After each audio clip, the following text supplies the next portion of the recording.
Juniper by Furlong. Chapter 1. The night I was born, according to my nurse, Erith, was a night of black frost and dense darkness in a bitter January. White owls who lived in some nearby trees never stopped hooting and flying around the palace, or so the story goes. No one slept a wink. Erith thought it was a sign that I was a remarkable child. And by the time I was old enough to hear the story, I liked to believe her. Remarkable or not, I was bathed and oiled and bandaged, as all babies are, and then they dressed me in a little shift and wrapped me in a rabbit skin to keep me warm.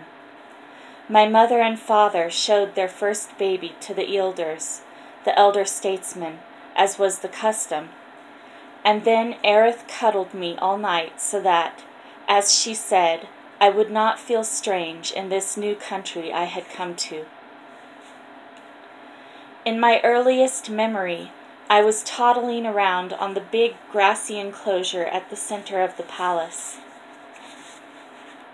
Many grown-ups were walking about, men mostly, holding strange forked twigs in their hands. They moved slowly, eyes fixed on the ground, and they did not notice me or talk to me as they usually did. Because I was bored and wanted to copy them, I picked up a forked twig that someone had dropped and began to move toward the middle of the grass. Suddenly I screamed and screamed, so wildly and in such terror that everyone stopped and looked at me. What had happened was that the twig in my hand had turned into a snake. Well, it hadn't really. It was just an old twig, but while I had held it, all of a sudden it had started moving and wriggling in the most horrible way. My father came over to me. "What happened?" he asked. "It turned into a snake," I said, knowing that they would all laugh at me because there it was, just being a stick. "It's all right," he said. "It wasn't really a snake. Would you do it again to show us?" So rather nervously, but wanting to please, I picked up the twig again by its two handles, and almost at once it began to jerk downward as if it had a life of its own, and once again I dropped it with a yell. I thought my father would be cross with me, but he picked me up in his arms with a laugh. "Well done, little girl. You found us another supply of water. We thought there was one around here somewhere, but no one could ever find it." I suppose I should mention that my father was Regulus, that is, a small chieftain or king, in Cornwall, and we lived at Castle Door in the wooden palace that he had built on a high grassy place, the site of an ancient fort. There was a house around a courtyard where my mother and father and I lived, a house for the astrologers and another for the bards, an armory, a bakery, quarters for the knights and ealdors, and a big hall where my father dined with them every evening. The house stood in the hills with a long view of farms and other hills, and the air sparkled with that special radiance of Cornish light. My mother, Erlaine, was a tall, graceful woman who was very clever. She could read and write and had learned mathematics and poetry. She could sing beautifully to the harp. And it was she, I heard tell, who brought the bards to our house, and with them a very different atmosphere from the days when my father had lived alone with his knights. She taught him to read and write, and gradually, warrior though he was, he began to enjoy learning as much as she did. Later on, as a result, he wanted me to have the sort of good education that girls often do not have even now. I should tell you that whenever a child was born to a knight or ealdor among my people, the astrologers studied the heavens and its charts to work out the portents for the child's life. Then they wrote some words, almost a sort of poem, to help the child remember the main points, and this was inscribed in tiny writing on parchment and put into a little horn case that was worn on a leather thong around the neck. Later on, when I was older and had learned to read, I liked to take the parchment out and read the words through, just to remind myself. They went like this. Named for the strong and twisting tree of medicine when she finds the way, by earth, air, water, fire, then she will mend what is broken. The dark teacher will correct her, the fair one will protect her, the strong man will love her, and all may be well. It didn't make much sense to me because, after all, I was not named after a tree, but was called by the good Cornish name of Ninnock. The rest of the words seemed just as puzzling. Other early memories are of a huge chamber at the wooden palace, with a fire leaping and flickering in the hearth. I had a big bed, and Aerith had a little one in the corner. But because I felt lonely in my big bed, I often jumped out of it and climbed in with Aerith. Aerith was young and pretty, with red hair and lots of freckles. I used to count them to tease her. Sometimes I woke her to make her tell me a story or sing me one of her Irish songs. I was quite bossy with Aerith.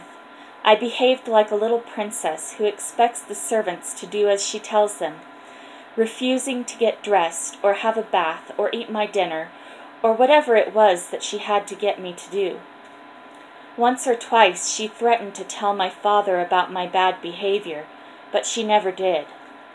Sometimes my father would appear in my rooms in the evening, just at the time I should have been going to bed, and tell Aerith to dress me in my prettiest gown. I had some beautiful clothes made from pieces of gold and silver material, like liquid flame, left over from my mother's gowns. I was very proud of myself in them. I had earrings and bracelets made of silver or set with gems, and on special occasions Aerith hung jewels in my long black hair. Aerith would put my little squirrel skin slippers on me and comb my hair, and then I would walk with my father in the procession to the great hall. He would sit me on his lap and feed me tidbits from his plate. After dinner I would be passed around on the knees of the knights, and they would all tease me and play with me. Once or twice I stood on the table and sang one of the songs my mother or Aerith had taught me. I enjoyed being spoiled, but I was disappointed that my mother did not have another baby who could have been a playmate for me. Only much later did I realize that my parents also wanted more children. But soon I acquired a new playmate, whom I will tell you about later. And Aerith let me play with the children of some of the knights and ealders.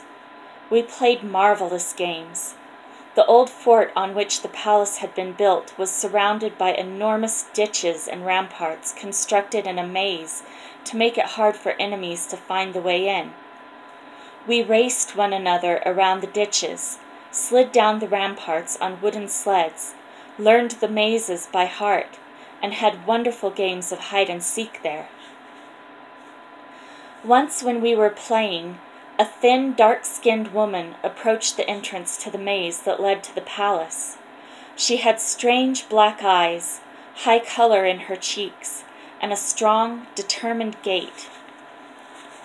She was dressed in worn black clothes, not much better than rags, really, and she did not wear the head covering that all the grown women except beggars wore. Her black hair hung straight down her back, as if she were a child. She wore boots so old that part of her foot showed through one of them. Her whole appearance offended me. "What do you want here?" I asked bossily. "I have business with Marcus Cunamoris," she said, sweeping me aside and moving into the maze. "He won't see you," I shouted scornfully to her back, after which we children climbed onto the ramparts for the pleasure of seeing her lose her way in the maze. We had often enjoyed seeing strangers turn repeatedly up the blind alleys until they were forced to ask our help and even to bribe us with a coin. The thin woman did not lose her way, but moved skillfully toward the entrance. The guard must have let her through because a few moments later we could see her making her way toward my father's rooms. "Who was that woman who came to see you?" I asked him that evening. "The one in dreadful clothes." "That was Eunie," he said, and was silent, although he and my mother exchanged glances. I wanted to ask who she was and what she had come for, but he always discouraged me from asking about things that were not my business, so that I did not quite dare. And that was the last I was to hear of Eunie for some time. It was soon after this that I found a tiny baby owl out in the fields, and since he appeared to have lost his mother and it was in a sad, bedraggled condition, I insisted on taking him home. Aerith kept saying that my parents would not allow me to keep him, but I hid him in a small room off my sleeping chamber, and only she ever knew. Aerith was sure that I would not bother to feed him, but I used to beg mice that the cook had caught in her traps, and other little pieces of meat, and the baby owl seemed quite content. His white feathers looked clean now, especially when he fluffed himself out. I loved to take him on my hand and stare into his blank amber eyes. Sometimes he sat on my shoulder, but often he liked to perch for hours on a shelf over the hearth, dozing in the dim winter light. Later he took little flights around the room, moving beautifully with his wide wings. I called him Moon. As I grew older, I am sorry to say that I became ruder to Aerith. She was often quite worn out from the effort of getting me to rise, wash, and dress, even though it was she who did the work of washing and dressing me. I could never do anything to look after myself in those days. When we went out, I was always wanting to go farther than was permitted, or to do things that Aerith thought were dangerous, walking on the ice of ponds when it was still too thin, jumping over the autumn bonfires that the farm people built at harvest time, climbing high into trees, swinging from one branch to another and refusing to come down. Aerith would stand imploring me to do as I was told, torn between her love and care for me and her fear of heights or water or fire.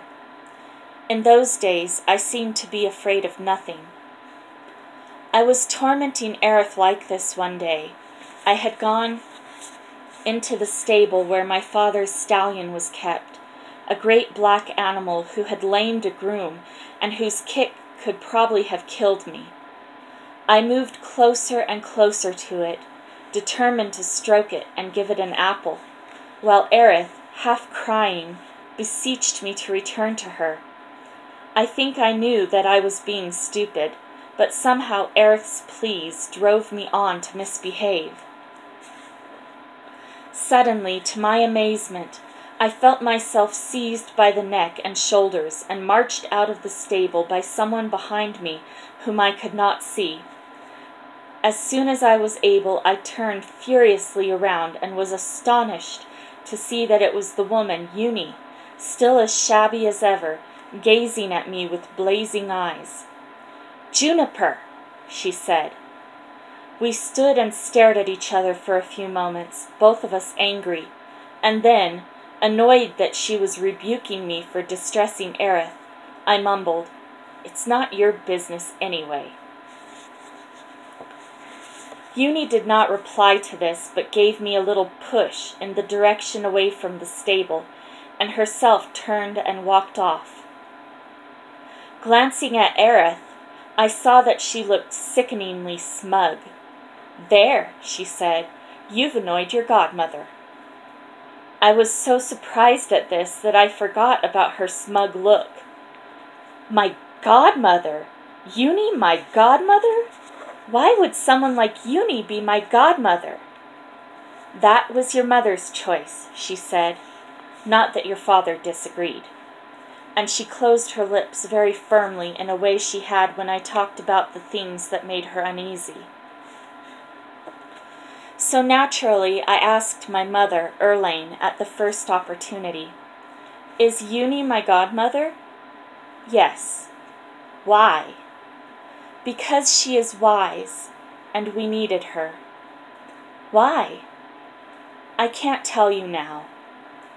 "I don't like her. She looks like a beggar woman." My mother did not answer. "And she called me Juniper. Why was that?" My mother laughed with pleasure. "It was a special name she had for you, your secret name. She whispered it in your ear when you were a baby. Later she told me and said that the secret name was who you really are." All this seemed very peculiar to me, although not so peculiar as my parents asking this strange woman to be my godmother in the first place. I went out and walked in the ditch between the ramparts to think, a place I often walked when I wanted peace and quiet. There, between the grassy walls, under a gray spring sky, I tried out the name for sound and meaning. Juniper, Juniper, Juniper. As I spoke it, an extraordinary sense of conviction seized me, as if I had moved and saw the world more clearly and freshly from this new place. "Juniper!" I said it more loudly, and finally I shouted it as hard as I could. A sentry's face looked reproachfully over the top of the ramparts. "Now then," he said kindly, meaning that making loud noises was worrying to a man whose job was to look out for sudden attacks by our enemies. But I had finished. I knew that Uni, however odd, was right, and that Juniper was my proper name. Later on, I had another question for my mother. "Where does Uni live?" "She's an outlander." That meant she lived in the country beyond the farms that were under my father's special protection, in a place where she was always in danger of marauders and brigands. "Doesn't that frighten her?" "Not Uni. I don't believe she's ever afraid."